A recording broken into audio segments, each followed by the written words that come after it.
Okay, so I'm Jeffrey Wittenhagen. We're doing some 90s gaming nostalgia.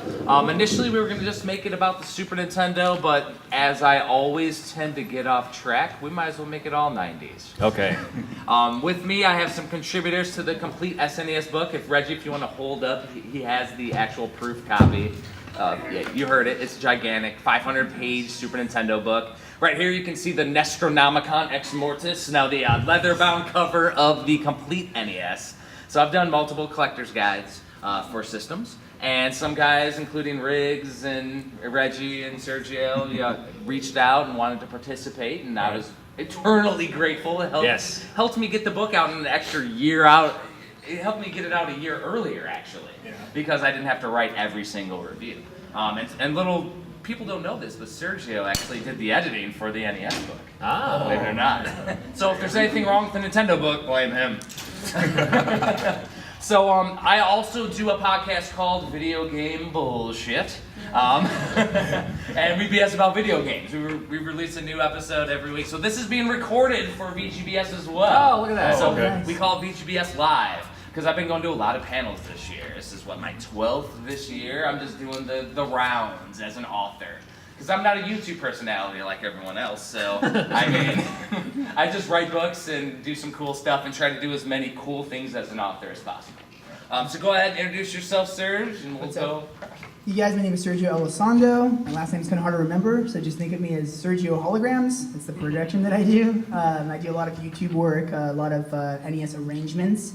Recently I put out a first of its kind Nintendo musical cart. This is real hardware, real audio, and it's called A Winner Is You. You can find it at retrousb.com. Pop it in your NES or AVS and you get real audio, full on like 14, 15 tracks. Check it out. Anyway, I'm a musician and also a bit of an editor as well. So. Did anybody see Sergio's concert last night? Like, he literally had full-size holograms behind him with him playing every part of the song. So, like, from, like, the drums to the keyboards, like, it's mind-blowing. Like, and you have to see it live. It doesn't show up well on, like, a video or something. It's pretty bad. Like, it was badass. Thank you. I'm John Riggs. I'm probably best known as just being a friend of Metal Jesus on his channel. Also host my own YouTube channel where I show how to do hacks and tutorials and repros, how to like tutorials on how you can do your own, and I'm happy to be here. And repairs too, like how to not just fixing broken video games, but how you can fix your own broken video games to get some life back into them. Hopefully, make them so they don't lose their magic dust. I'm Reggie Williams. You guys probably seen me on the Metal Jesus channel. He's a good friend of mine. I'm pretty much an avid collector. I like coming to these shows every year. I pretty much I try to do a YouTube channel, but it's pretty much basic. It's just for fun and everything. But I just want to say I was happy to contribute to this book. I was really honored to do some reviews because a lot of these games I have a lot of fond memories of them, and it was just nice to go back and talk about them and just remember how I felt when I first got them or played them. And he's so chill that this is his high energy. That's his high energy. That's the thing that gets for Reggie When here. you see Reggie on the floor, he will have games that he just bought in his hands. At all times. Like, every time I see him, I'm like, what you got now, Reggie? Guy's crazy. But I blame Riggs and another guy named Sean Long for basically hitting me up on the same day saying, dude, you're doing a Super Nintendo book. Right. Get me in. Let me in. As soon as it was announced, I was like, I gotta get my name published in this thing. So I hit him up. Our buddy Sean Long did the same thing, and all three of us friends anyway. So I was like, oh, you hit him up too? Yeah, you hit him up too. So kind of great minds think alike. It went from like them to like explosion of YouTube personalities. Right. Well, I think after that, I hit up Reggie saying like, hey, I'm gonna be doing this book. You should help out, dude. Yeah. So. And like there's people who are also authors that are contributing. People that run websites, like subject matter experts on the Super Nintendo are contributing to the books.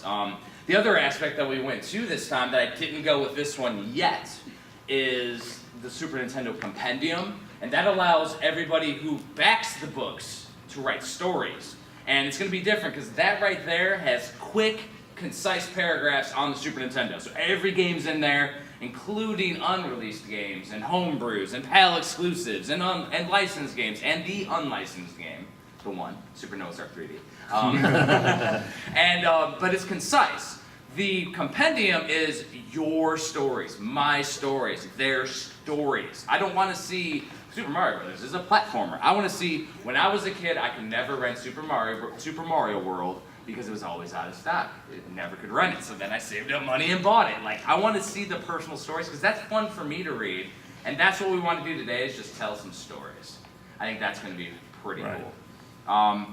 But yeah, the book is still available for pre-order since I know that there's people at PRGE that don't know it exists. Even though no matter how much I get it out there, there's still people that don't know about it. So basically, it's up for pre-order right now. If you go to HagensAlley.com or CompleteSNES.com, the top right-hand corner says go here. It goes to a backer kit, and you can pre-order the Super Nintendo book, which is with the publisher right now. It'll be out in like a week. And then the Super Nintendo Compendium, as well as write stories too, so you can get into the book and be a part of the huge collaboration that I'm doing. So let's talk some 90s. Cool. So what is your favorite, Sergio? Sitting over there being all quiet. What is your favorite Super Nintendo game? You know, it's a very tough one. Or series? Okay. Throw you a bone, brother. Okay, Throw you a bone. I do like the Russian, it's in Japan known as the Russian Beat series. Here it was just scattered, it was a mess. But we had Rival Turf, anybody? Yep. Brawl Brothers, Yep. Peacekeepers. Yep. They're more like gems. They're all beat 'em ups, they're right? all beat 'em ups, very Final Fight-like-ish. And anyway, those are my favorite games on the Super Nintendo. I mean, because it's always fun to play with somebody else. I personally am into co-op games and sharing the experience with somebody else. And so I always kind of lean towards that. And yeah, so. Nice. Cool. My favorite Super Nintendo game is ActRaiser. It was one of the first games I ever rented for the Super Nintendo. And I don't know if I have a reason I liked it. I love the music behind it. I liked the platforming action style was cool, but I liked just the building the town, and then I felt bad when I had to like torch the village to build it up better when the population got more, but I was like, oh, I gotta do it, and got to ActRaiser right there. See, there you go. That's what it's all about right there. Yes, it is. Oh, there you go. Beat me to it, so. No, ActRaiser for sure, and that was a game, a humble household. I got like the one game, especially in the 90s, like I would get one game for Christmas, one game for my birthday. And ActRaiser was one of those games I did have to save up my paper route money to actually buy myself, because I probably rented it enough times to buy it 5 times over. So once I finally owned it, then I was good to go, man. I still have it. So you got my brain turning. So if you didn't really like the platforming aspects of ActRaiser 1, Right. How did you feel about ActRaiser 2? You probably didn't play it back in the day because it was pretty obscure. Yeah. No, we had it at a rental store. Oh, nice. So I when it first came out, I was like, oh, this is gonna be awesome. And I played it, and it was like, yeah, that's all it. And I liked the platforming action part of ActRaiser 2, ActRaiser 1. Wasn't my favorite part of the game, though. But yeah, when I played ActRaiser 2, I'm like, what about the other part? So yeah, I rented it once, and that was pretty much it. I probably returned it the same day, too. I had it for 3 days. Probably returned it that same night and grabbed something else. Get this out of Yeah, here. like I think it's broken. I don't know. I gotta grab something else now. The whole building mode's out of it. Yeah, I know, it's broken. I don't know. It works for me. Reg? My favorite game, well, I like the underdog when it comes to the mascots of the 90s. Like, you guys know Sonic and a couple, like Mario and stuff like that. I was actually into the Sparkster games, Rocket Knight. I had a really good memory with Sparkster. I actually was never able to beat it, unfortunately. I'm still trying to this day. But there's a part in the game where the game is really, it really changes things up. It's a really good platform game. Sometimes it turns into like almost like a shmup in a way. They have levels like that. Yeah. But there's a boss in that game. It's like Rock'em Sock'em Robots, and it's I still cannot beat it. But it's still my favorite game of all time. I love the Sparkster series. Awesome game. You guys should check it out. Pretty cool. So there's a little known thing that the Genesis version, because you have Sparkster, Rocket Knight. The Genesis version of Sparkster is a completely different game. So you actually have 3 games that you can I have. actually kind of like knocked the series out of there, so that's kind of cool. Yeah, it's actually a really cool aspect when systems did that, and that's why like when you watch certain channels that compare and contrast, like that's a really cool thing when you can see like Sparkster and Sparkster aren't the same game. Like, Right. That's awesome. I actually feel like the Super Nintendo one is the better game, so you guys want to check that one. Absolutely. So I'm gonna have to do the candid answer that my favorite game on Super Nintendo is my favorite game of all time. That would be the Legend of Zelda: A Link to the Past. Like, I have to do it. I mean, I even have the link to the Triforce tattoo. Like, I mean, I just go hand in hand with Zelda. The unfortunate thing, and the thing that a lot of people don't know, is that the original Legend of Zelda scarred me as a kid.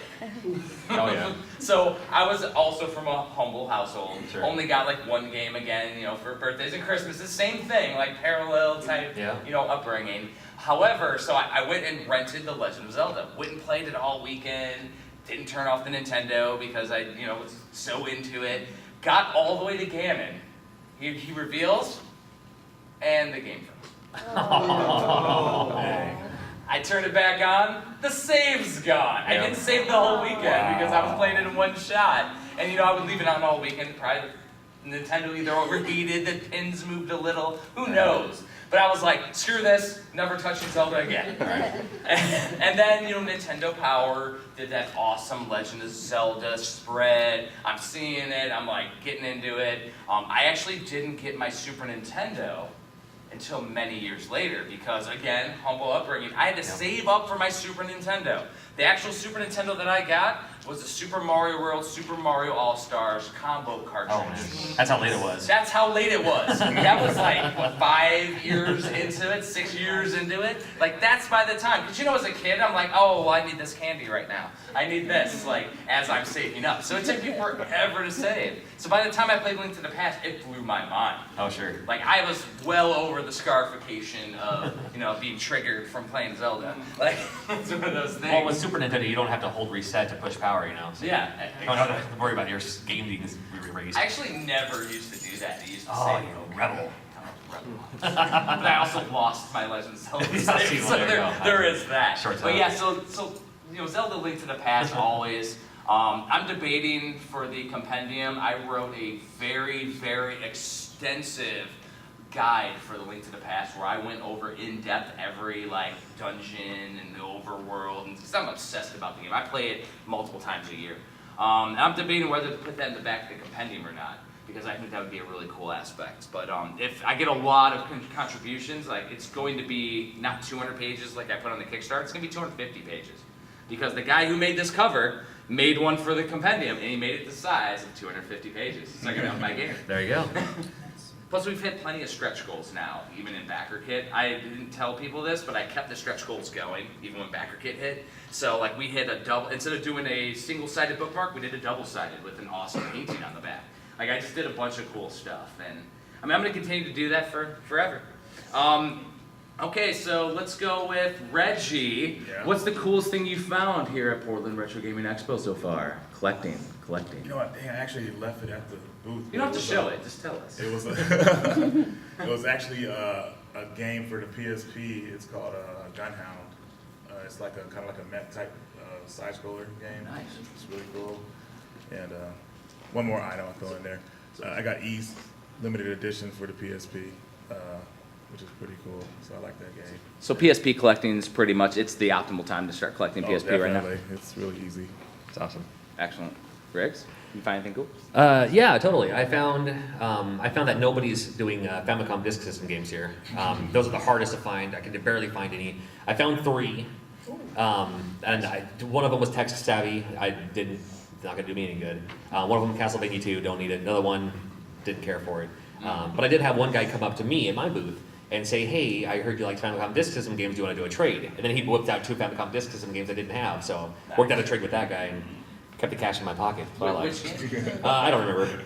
Don't remember what they were, but they both look pretty cool. So I'll find out when I get home, I guess. It's like somebody should include that in a book sometime. Like. Yeah, maybe a Famicom Disk System section, maybe. I'll let you guys know, future project near Dan. Okay. Sir. I think what I found was it was over at James's stand, Gwyndian's stand. I found a Legend of Zelda children's book with the cassette tape. I love cassette tapes. I'm a sucker for cassettes. And I'm like, dude, I gotta get this. Yeah. So yeah, that's what I found. It's pretty neat. So, I take it everybody's went by Gwyndian's one with all the crazy the back events. corner. Super That awesome. back corner Super booth, huge. like jeez. Yeah. So mine has to do with that back corner booth. I went over there and I saw this hat over there for the Nintendo World Championships. Now, in my 1990 Culture Chronicles book, because I have another series that highlight the 90s, I did an interview with Chris Tang, who I'm going to be on later doing the Tetris World Championships. I'm doing the finals on Twitch with him all day after like 2 o'clock. Yeah. I'll be on doing the final 8 all the way down to the finals. But he did an article and he talked about this battling for the hat on the Nintendo World Championship stage. He wanted this trucker hat with pink. And Gwyndian had a hat, the same hat over there. So I'm like, I gotta get that. I'm gonna put it in the display with that article that I wrote. And Chris Tang actually signed it for me. So, because he's here. So I'm like, I got the article with the hat from that article. Like, for me, it's like, it's a cool thing. And, you know, it highlights what I'm doing as the books. But to me, it's like more of a sentimental thing. And that's what I kind of collect now. I collect cool stuff. I don't go for, even though I do the complete NES and SNES, I'm not getting a complete SNES collection. That stuff is getting mad crazy. Right. Like, like I have the, you know, the card-only NES side, but it's like with the Super Nintendo, I'm going for what I love, what I like. Zelda hacks. I love blatant Zelda ripoffs. Really So, yeah, that's good stuff. But that would be my favorite one. And I did get a limited homebrew. Oh yeah. Only 5 made for PRGE that he released. Ninja. Ninja. Yeah. Yeah, but I do like my NES homebrews as well. Yeah. Did anybody else get anything cool? You could belt it out and get on the podcast. Anybody pick up anything really cool here this weekend so far? Actorizer. Actorizer is There you cool. go. Love it, love it. Absolutely. Anybody else? I got a Crash Bandicoot game. Yes. Nice. Love that. Excellent. Great series. Love it. All right, so name a game, John, All right. that you were fooled by the box art. Oh. And then turns out to be a terrible game or a good game? Turned out to be a terrible game. Oh, and if it I ends find up it good being in a every good game. You can do either, No, but okay. you were fooled. I know. Reggie starts doing research. I know. He's like, oh, I gotta research. Opens up the book though. While I think about a terrible game, the game that fooled me by being a great game, there's a couple of them actually, and the one that comes to mind immediately is Spinky's Quest. Yeah. Because it looks, it's called Spinky's Quest, right? And then it looks like some kid cartoony monkey juggling balls or something. I don't know, but I rented it anyway because I would have rented anything just to play everything. And turned out to be a super fun puzzle game, a little puzzle platforming action style game there. So Spinky's Quest, if you find it and it's a great price, and you're just like, it looks like a kid's game, but that's it's one of my favorite Super Nintendo games. It's hilarious. That's it, man. Reggie's doing research. Or you got it? Actually, a Run Saber fooled me because I would have never bought that game just by the cover alone. Has anybody heard of Run Saber? Until I started researching Fantastic Run Saber game. in this book, like I never heard of it, and now I've heard it mentioned more times in the past like 6 months than I've ever heard. Run Saber's like a 2-player Strider. Yeah. So if you guys For like- the Super Nintendo. Yes. Yeah, and it's outstanding. Like it does. It looks like some kind of like just normal. Get your Yeah. Japan type like steam. Well, not steampunk. Kind of like a. What's like Blade Runner? The movie Blade Runner. Yeah, yeah. Kind of like that. Dystopian world. Dystopian world. Yeah. Yeah, it just looks like a candid game. I mean, he's opening it up. I see more and more that I see. I know. I'll find a terrible game. So I would say while he's looking for a terrible one, Phalanx. Has anybody seen Oh, yeah. Phalanx? Yeah, Where it has Phalanx. an old man on the Yeah, cover playing playing a a banjo. It's the greatest label of all time. The greatest box art of all time. So yeah, but me being the dorky kid I was at the rental store, I picked it up. And I was like, let me play. Why not? It might be a fun like old man platform where you hit him in the head with a banjo. Like it turns out it's a shoot 'em up and pretty fun. It's Yeah. not bad. There's nothing technical to it. It's not one of the best ones. It's probably one of the worst ones on the system actually. Yeah. But it's not. It's very competent. It's a very competent shooter. But I was definitely fooled. Like you wouldn't really know. There's like a little jet in the top corner on the cover. Right. But like yeah, like this old man sitting here chilling. Like I don't know if it was like the programmers. It was like an inside joke or something. But yeah. Got one? Yeah, I think I do. It's unfortunately it's from my favorite series, the Russian Beat series. The very first one that they released was Rival Turf. Yes. Rival I was gonna Turf. say that too. Unfortunately, the box art is terrible, and the game itself is also terrible. The mechanics are awful. It didn't fool you at all. Didn't fool me at all. Yeah, you know exactly what you're getting multiple into. times, and unfortunately, yes. Didn't they change the names of the characters in that? In our They did, version? everything was Probably. changed, Because we were like everything. the guy named Jack Flack, Yeah. Ozzy Nelson, something Yeah, like that. Something terrible. Anyway, so that was my game. That's hilarious, though. You find one there, John? You still like it? No, there's, I don't know, Draken comes to mind. Draken comes to mind. Yeah, I mean, the label looks cool. It looks like very, like, it looks like a, metal, heavy metal font with the fire and this giant demon on the cover, and I popped it in, and the little 3D walking around was cool for me at the time. I'm not a PC gamer, so it was like, Yeah. 3D polygonal walking around, but then the battle system was kind of clunky, and yeah, I couldn't go through that one. But the sequel, the Draken View was phenomenal, the sequel to it, or the pseudo-sequel. But yeah, Draken, great looking label. The game was much to be desired. 2 thumbs down. So, Yeah, totally. did all you guys play arcades back in the day? Did you go to a, Yes. did you have an Yeah. arcade experience? Yeah. You had Sure. an arcade experience? Oh, yeah. So, alright, so name a game that was you could never get to because it was always packed when you went to the arcades. Oh yeah. There's a good one. That's a good one. Does anybody have one off the top of their head? Street Fighter. Street Fighter, Oh, yeah. absolutely. I think King of Fighters for me. People in my area, we were into King of Fighters. It wasn't a very common arcade cabinet in multiple, other areas, but for us, it was King of Fighters. King of Fighters. Interesting. For me, it was. I gotta think of it now. Well, I'll go with mine then. Yeah. So, I went a little bit earlier too, but also like all the different beat 'em ups used to always be packed, so I can never. So like I would go there, I want to play Simpsons, or I'd want to play Turtles, and I can't get on Turtles because there's always 4 people there hogging it up, and I'm like, I want to play some Turtles, damn it. So like that goes hand in hand to why the console ones were so like attractive to me as a gamer, because I'm like, I can never play these, now I can have it all to myself. So the Turtles 2 arcade game was definitely a day one purchase for Nice. me. Like Oh, yeah. I got that one for my birthday. Did you get the pan pizza coupon too? Oh, yeah. and pizza. I still have it on my manual from when I was nice. a kid. I used mine day one. Because that's Right when I got actually it. a collector trope, is that we all threw out our boxes, right? Right. I took all my manuals though and put them in a baggie, which I still have them in the same baggie now, Right. and they're all mint. Nice. So, but I threw out the boxes just like everybody else though, unfortunately. But I do still have my pan pizza coupon on Nice. the back. That's one of those things with my nostalgia series. I actually put the picture of the pan coupon in the book on the article for Turtles 2. Nice. Yeah. So what was the game? You got? Oh no, yeah. Right, It was any of these sit-down driving games. And to sit down Because it was games? I think of like Spy Hunter or even like Cruising USA or something like that, and not because, like I said, I wanted to play them, but for the most part, people are lazy in arcades. So like the dude will be playing the video game, and like the girlfriend will be sitting there not playing the video game.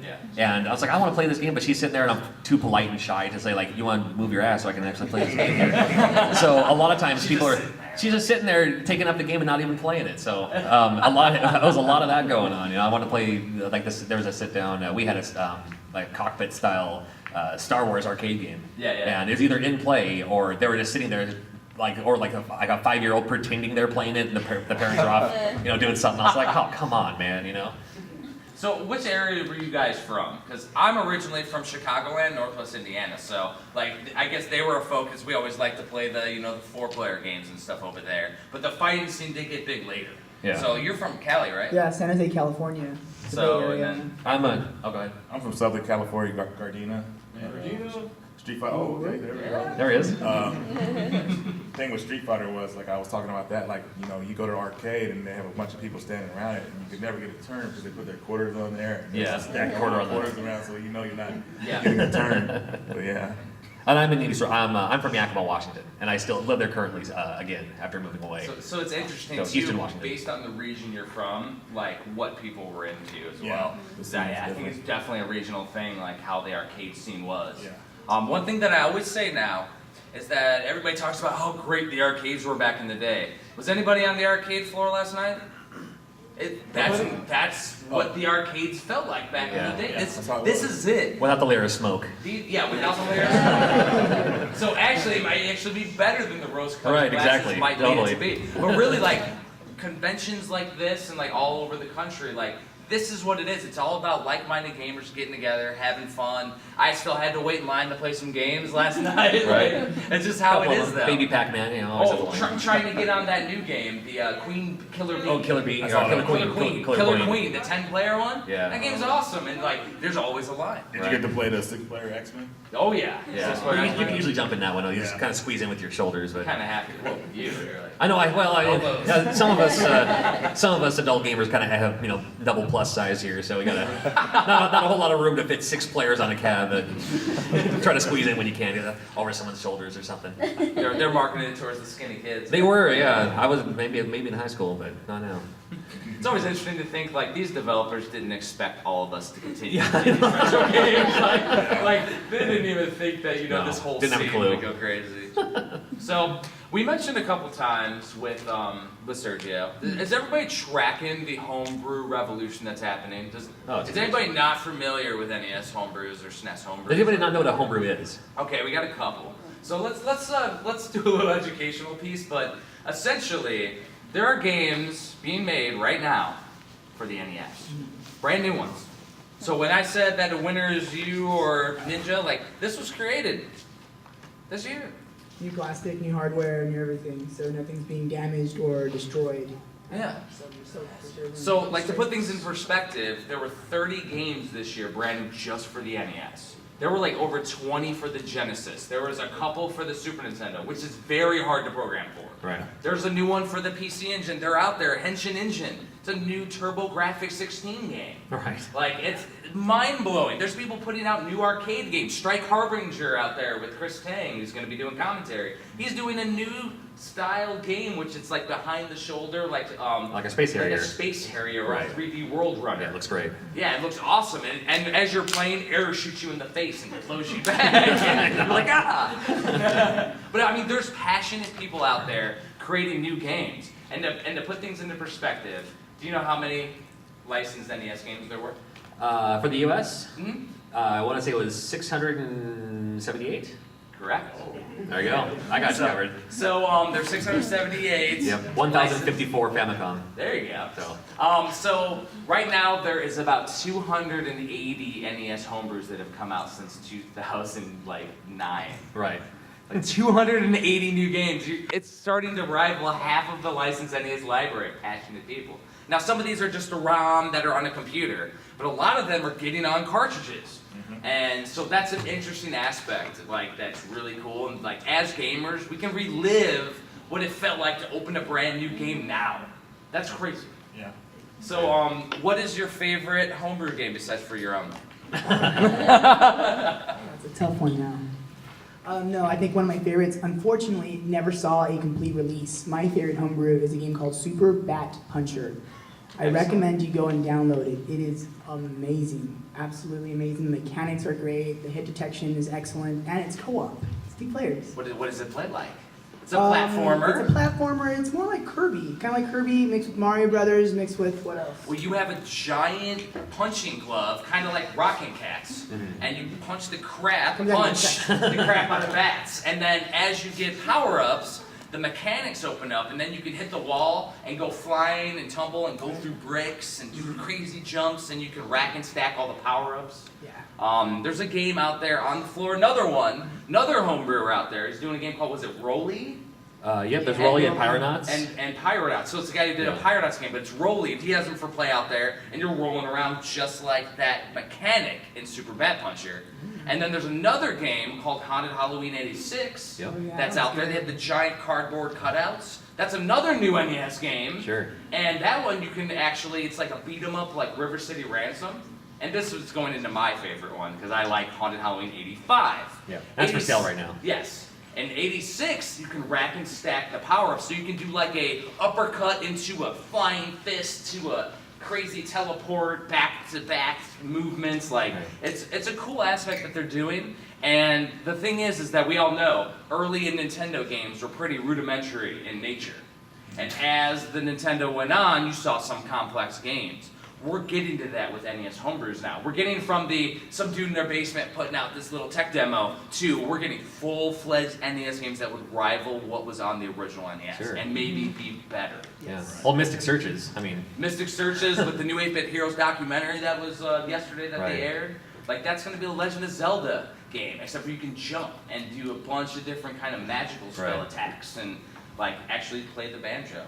Yeah, right. There is. You attack people with the mandolin. That's cool. Yeah. So what's your favorite homebrew game? Oh, no, I'm a huge homebrew fan too.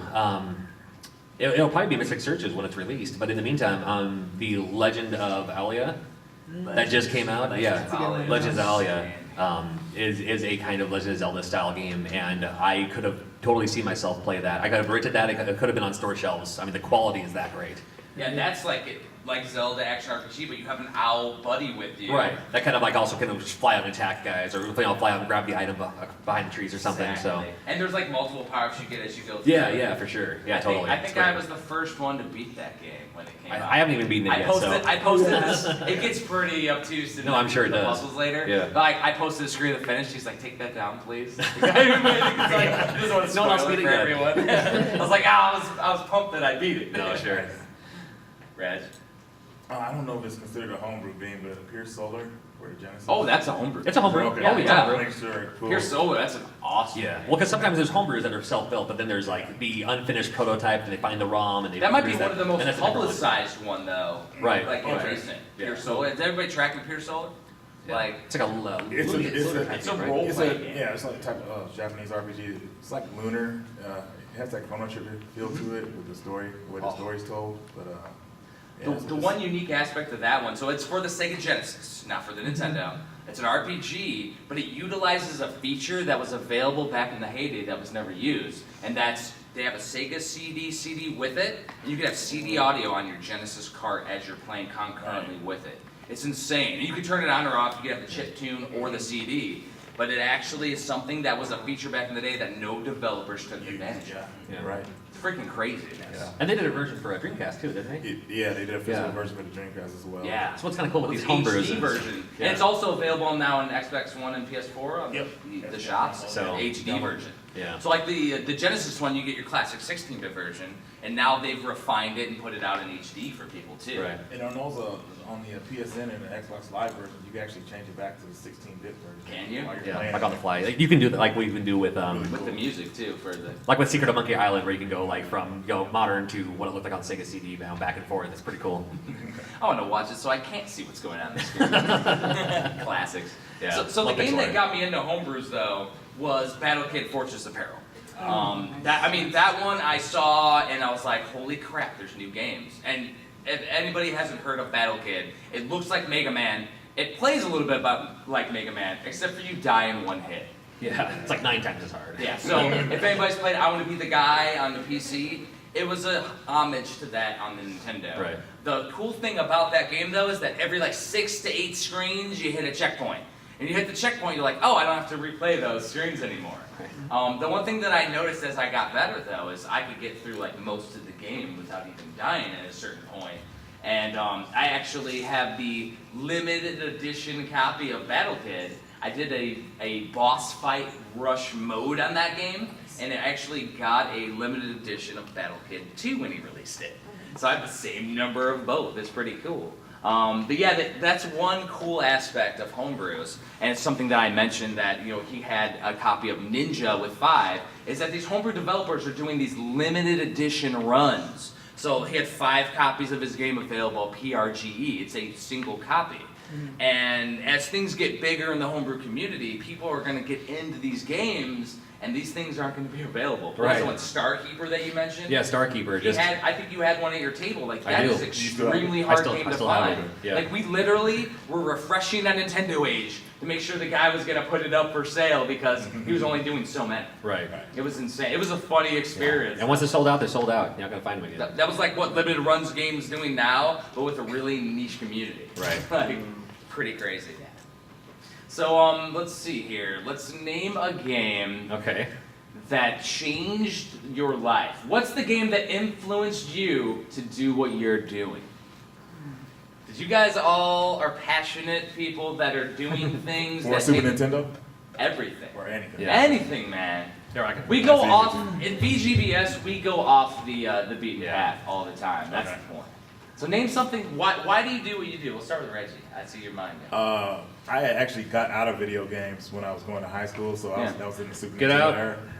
You're done. Get out. So I sold like a lot of cool games I had, like Turtles in Time, Get out. Contra 3. I mean, really good stuff. But the game that got me back into video games was actually Resident Evil.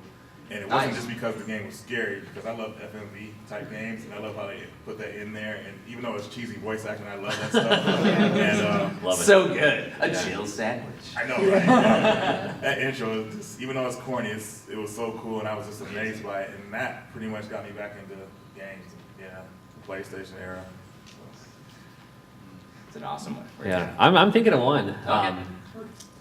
The only one I can think of is the only one I can think of, and I've told the story before on the Metal Jesus channel, is Princess Tomato in the Salad Kingdom, which I was wearing the pink shirt yesterday for it. You were wearing that. Yeah, I was. Yeah, and the reason I love that game so much is I rented it, I loved it, and when I was into collecting for Nintendo, and I was collecting for Nintendo before there was a value like there is now. There was no conventions. I would use like to tell you how long ago it was, I used the rec.arts.binary.videogame.marketplace and the Usenet news groups to buy, sell, and trade games back then. And I couldn't find Princess Tomato in the Salad Kingdom, so my girlfriend at the time, she went to eBay. I'm not going to go to eBay. She went to eBay at the time and got it for me for Christmas. And she was my girlfriend at the time. We've been married 14 years. I proposed shortly thereafter, and I'm pretty sure that game had something to do with it. She knows who I am. That literally changed your life. So that's how that works, man. And so, and I've told that before too. Like, I'll sell any part of my collection, I don't mind. But Princess Tomato of the South Kingdom, that's not going anywhere. That's the original. She eBayed it for me when I wouldn't. So I dig it. You don't love that game, right? Yeah, top that, would you? Come on, Sergio. I'm trying. Can't do it. Can't do it. I think I agree with Reggie though too. I think Resident Evil had a huge impact on me with regards to gaming. I was super passionate about that one. But before that, I had River City Ransom. Yeah. That to me, that even topped Mega Man 2, which was huge for me. The music from RCR was, I think, amongst the best, and I still think it's some of the best. Kazuo Osawa, the composer, I think he's a genius. But the gameplay, the combination of it being a platformer mixed with RPG elements and beat 'em up elements, and it's just, I don't know, it's perfect all around. And it's also the first game that I played with my now fiance. It's the first game we played together on one of our dates, and so it's pretty meaningful too. And it's also a game that I played with my brother growing up gaming. I always had a friend or someone to play with, and so it means something to me. Absolutely. Apart from the game being absolutely amazing. So if you haven't played River City Ransom, go find it and buy it. It was the first time I ever saw an 8-bit butt. Because like you can go this down the towel thing, naked. I was like, I didn't know you could do this on a Nintendo game. All right. And actually, River City Ransom got like a semi-sequel on a DS recently. It did just recently, a couple weeks ago. Yeah. The series is being revived at the moment, Yeah. from what I understand. Yeah. Especially in Japan. The Kunio-kun series is what it's known as. Right. So it's Super Dodgeball and yeah. And there's ice hockey. There's a basketball one. Oh, in Japan there's like 5 or 6 of them. We got like 2 or 3. Yeah. Yeah, there were tons. And there's actually a sequel on the Super Famicom that's really cool too. there is. Yeah. So I don't think mine's going to be as sentimental as but I actually have one that brought me full circle to where I am, which is crazy. So everybody knows that the cartridges back in the day, some of them had saves on them, right? So I busted out when I got my collection back to me when I came back from Europe, because I was in Europe for a few years, in Germany, with the military. And I came back and I got my whole collection back. So I busted open Wave Race 64. I look at it, and I look online on Twin Galaxies. Every single time that I had on the game was better than the world record. And I'm like, what the heck? So I bust open one of my favorite games on the Super Nintendo, another one besides for Zelda, Super Punch-Out! Everyone's better than the world record. And I'm like, what the heck? So I found out there's a gaming convention 2009 called Infinite Bits in Miami, Florida. And I was out in Florida at the time, moving around. And Walter Day was going to be there. So I'm like, oh, Walter Day's, Twin Galaxies dude. Let me take my cartridge. So I take my cartridge, my Super Nintendo, plug it into a TV, pull them over. I'm like, hey, can I get some world records? They're all right here on my cartridge.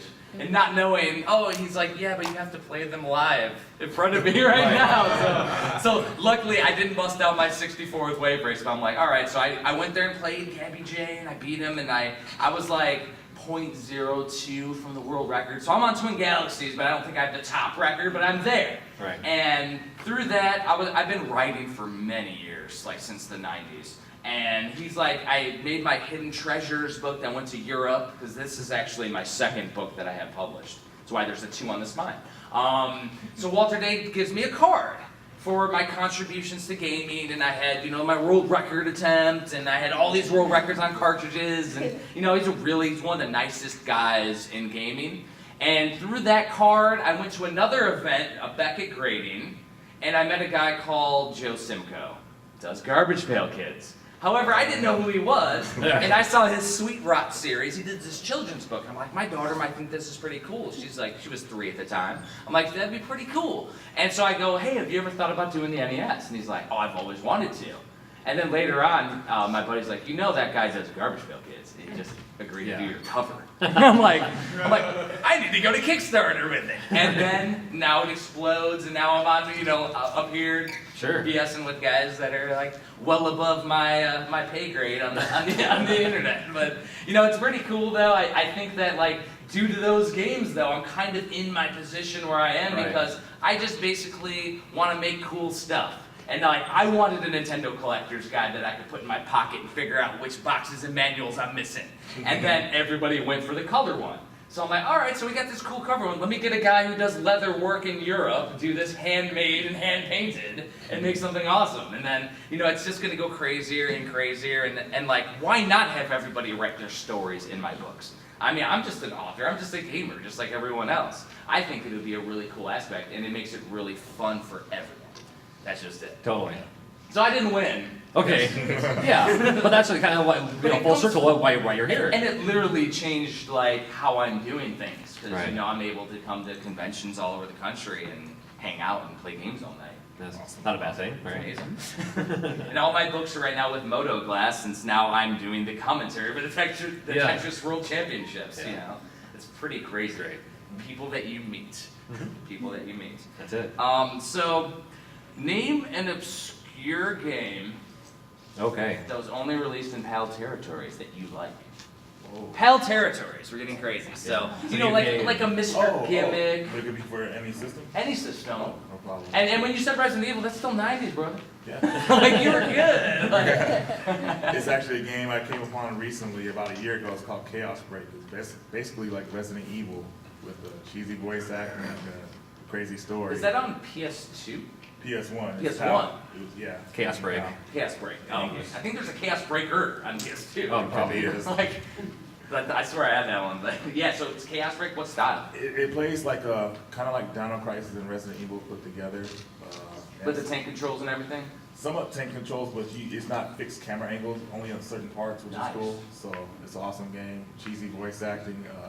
Yeah, I mean very cheesy. Like Cheesy voice acting there. Worse than Resident Evil 1, but it's good though. It's funny. It's nostalgic, but that's one game that I like. Absolutely. You got one, Rick? Yeah, and it might be a go-to, and I may have stolen yours too. I don't know. It's got to be new Ghostbusters 2. Oh yeah, you stole it. Yep. They have it for Famicom also. Yeah, but no, it's we in America have a Ghostbusters 2, but then they have what they call New Ghostbusters 2, which plays like the version that we should have had, which is kind of top-down. One button is your. It's not called the zapper, it's called the proton pack. One button's your proton pack, and the other button is the ghost trap, so you have to like hold that and then hit the other button. And yeah, totally cool game. Awesome. I'm gonna play it safe. I'm gonna go with Mr. Gimmick. I actually really like that sampled bass line that they have. They have like a bass on the game, but it's I think the way they did it is they had just one sampled pitch, and then they would move it up and down by changing the. But it sounded like a full-on bass player playing bass on the game. So I really like the audio in that game. Yeah, great audio. Musicianry. It's the extended audio, enhanced audio. What do they call it? I think it's what it was. Yeah, the enhanced audio on that one. There's a couple of Nintendo games. It's pretty fun too. The platformer, very Kirby-ish, Mario Brothers-ish, and And that's one of those things when you see the repros out there on the floor, a lot of them are piecemealed off of actual cartridges because there's a special chip for that music. Yeah. Otherwise, you get just a normal one with bland music. They do make those too. Right. But it's pretty tough, So, especially the repro maker. He knows. Yeah. So we're talking about the Ghostbusters that didn't come out over here, like the new Ghostbusters. New Ghostbusters too. Yeah, The I ones. think I saw a reproduction out there that had like green slime in it. Yeah. I might pick that up. There's some repros that they do, so you can play these games on the US It's system. literally like a linear Legend of Zelda though with the new Ghostbusters too. It's really cool. Right, it's cool.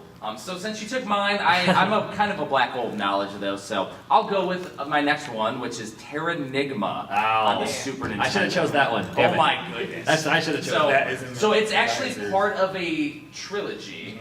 Two of them are released in the States: Soul Blazer and Illusion of Gaia. and they're all awesome, like RPG style. Enix. Terranigma blew my mind though, because as you're going to Overworld, you got this Mode 7 style scrolling that looks like it's like going around the world as you're going around. It was like amazing, and I remember playing it, and I'm like playing the game, and I'm like, oh, I'm probably getting near like the end, not thinking I'm playing an old school RPG, Right. and it just like opens up. I'm Yeah. like, Like when you think you beat the game, you're like, okay, now here's the intro to the game. and it does chapter 2. And then it It goes goes to chapter 2. Right, you're like, oh my goodness. It's like when It you does first break it up by when you chapter. first beat Castlevania Symphony of the Night, and then the castle turns upside down. You're like, well, I guess I'm halfway through the game. I don't know. I thought I beat the game, but I got a whole other game left. So okay, so let's go Japanese. Cool. Excellent, because I mean that's another thing is as we complete our collections and things, we go near Japanese and Famicom, and we want to complete the collections and then expand our horizons. Sure. So, what is your favorite game that was not released in the U.S. and it was released only in Japan? Let's go to only Japan. Anybody have one? I'll I gotta go. think of one here now. I'll go with one. It's a game called Magical Poppin'. Magical Poppin'. For Super Famicom.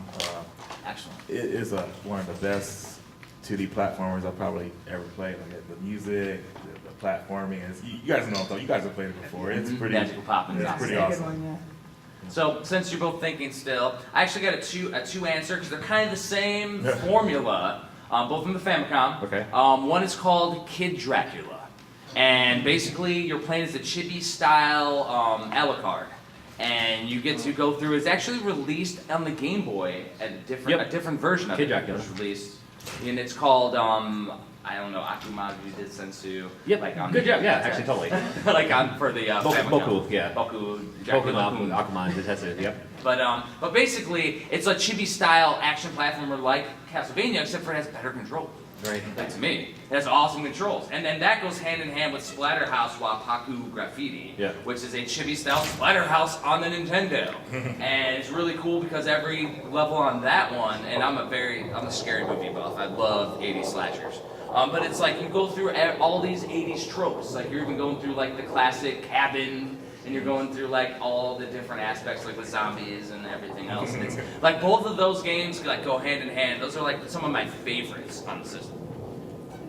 So again, for me it was the Kunio-kun series, and it's specifically is one called Downtown Special. It's from the Downtown Neketsu series that they had, and it plays like River City Ransom as well, but it takes place in Edo, Japan.